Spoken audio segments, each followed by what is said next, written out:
Hi, this is Jim Gibson from Cable.com, and today we're going to talk about how to mount a wall phone. And kind of interesting devices, don't see too much of them anymore, but sometimes in a business setting you'll see this in the phone room, data room, you'll find it in the lunchroom, places like that. Nice to have, bolts right to the wall. Tad bit different than your normal phone that you just plug into the base. And this is an analog one, but you can also get VoIP phones. You can sometimes change the base or something else, and it actually has what you need, these little brackets in the back to hang them on the wall. So let's get started. There's two types of devices. You can use a P-ring, an MP1, caddy fastener MP1.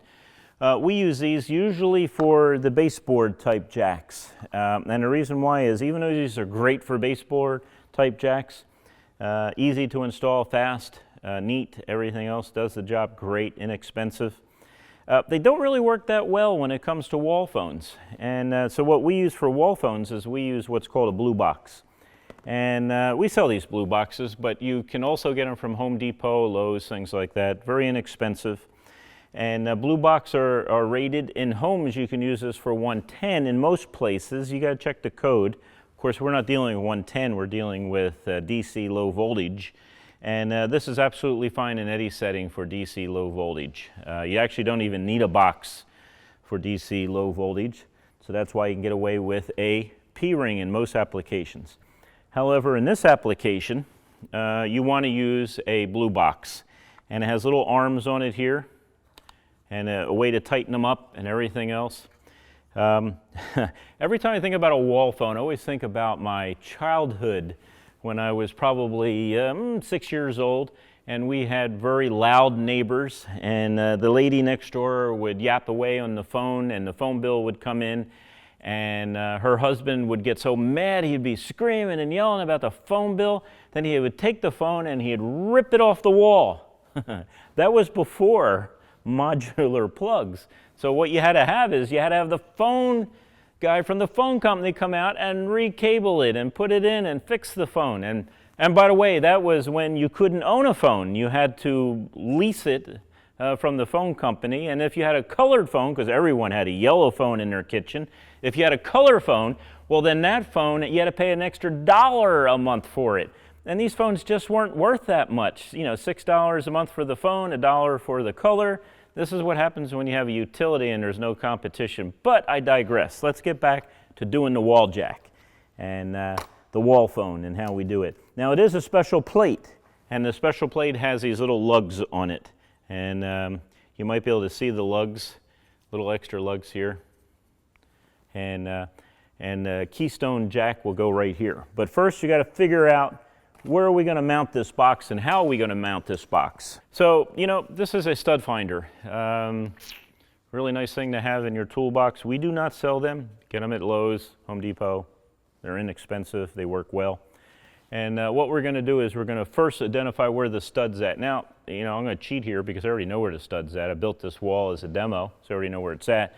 But just to let you know, you put it up against the wall, you push the button, and now you put it where you think there's no stud. And then as you move it across, the light shows you where the stub is. Now I knew the stub was right there because here's the screws. And if you're in a warehouse a lot of times, you're going to see the drywall where someone went in there and they mudded, they call it mudding. They went in there and they sealed this little crack here, and you're going to see it. So of course you don't want to go right on top of the crack. It's an issue, right? So what you do here, and remember, I showed you how to put in these mud rings and how you can do them fast. And you don't have to level them. You don't have to use pencils or anything else. In this case, this is a little different. Okay, now of course this is the blue box, and notice some things on the blue box. It has these ears on there, and it has a little standoff that has these little lips. So when we tighten down, they're going to naturally pop up when you turn them, and they're going to grab the drywall right there. So you don't want to cut out along here. You want to cut out along the box levels. And of course I do have a drywall saw and this is what you would use. And some people say, well, how do you determine how high do you put a wall jack? I know there's a standard, but I'll tell you how I do it. I stand next to the wall, I put my hand straight out like this, and that's where it's going to go. Now, if you're going to do more than one wall phone in the same room, you should measure this so they all, you're not going up and down across the wall. But in my opinion, most people just want to look at the wall phone and just install it like that. You just need to see it. Now, in some situations, maybe you have to put it lower because of the way the wall is designed, whatever. That's fine. There's no real standard on this. So what I'm going to do is I'm going to take this blue box and I'm going to draw around it. Now remember, I'm not going to go up over the ears because then there'd be nothing to grip. So I'm just going to draw around it.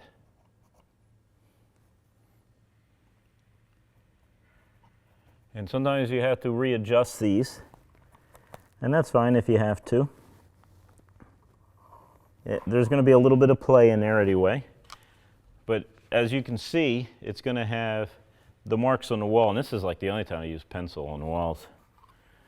But as I put it in, remember you got this little edge here that sticks up more than this edge, so I'm going to have to account for that. So I'm going to line this up here and do that one. And then do this one. And I do want it as tight as possible, so don't get me wrong here. But I don't want it so sloppy that it's going to move all over the place. But you can tighten them up too. So it's time to cut. I can always go back in and make it bigger. So I'm making a little smaller than my pencil cut.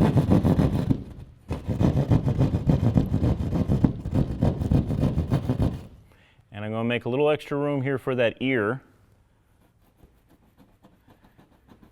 And let me tell you, when you got a good drywall saw, this goes quick. When you got a cheap one, it bends, it does all sorts of things. It takes you forever, it gives you a sloppy cut. So we only sell professional drywall saws.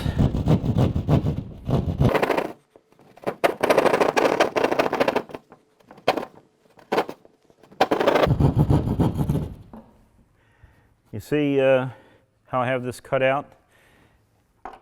It's going to match the cutout in the box where one side is higher than the other. And hopefully it will slide right in there. Almost need a little more cutout. And you can trim up.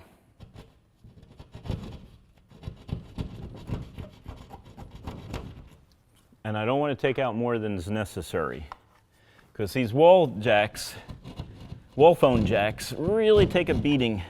People get upset, they slam the phone down, or your husband or wife is upset over the phone bill, rips the phone off the wall. You want some sort of support. And I've always found these things to really be the way to go. See that? It's nice and flat. Okay, you're going to take your screwdriver. Take your screwdriver. And then you're going to tighten it in. And as I'm tightening, that blade in the back is coming up against the drywall. It's sitting right here now.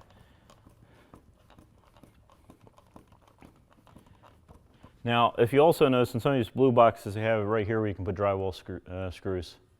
And maybe it's wood there you're cutting in. You can put the wood screws there, whatever. So there's a lot of variations you can put in there. I like these little blue boxes that work well for me.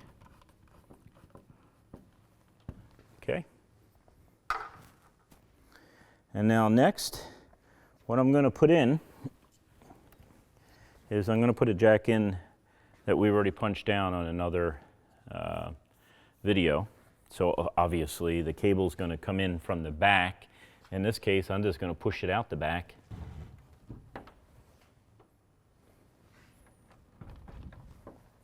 I fed this in from the back. I did my punch down and all. You know, you use your little puck to punched down, got it all punched down, everything else. And now I'm ready for the faceplate. So you're always going to have a little extra here. You just want to push that back in there like that when it's time to put the faceplate on. And here's the faceplate. Now remember, the faceplate has a little lugs there, and that's going to grab the phone in the back. So you have little spots in the back. It's going to grab the phone, and it's going to hold the phone up in the back.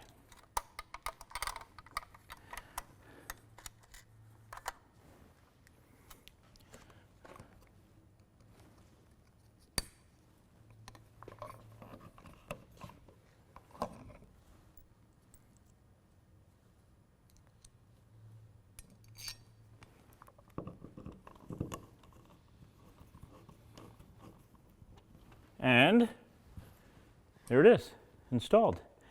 Now, I put in a RJ45 jack, and it's completely wired out for a computer. And the reason why I did that is because maybe you want to put a VoIP phone on here. And yet at the same time, if you have an RJ11 plug, guess what? It fits right in there. You have one of these things that slide up and down. It's really cool.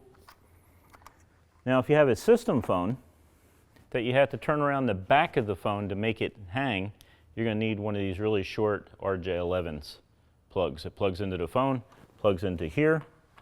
And again, RJ11 will plug into a 45, but a 45 won't plug into an RJ11. So this is absolutely acceptable, and it works and everything else. It's a great idea.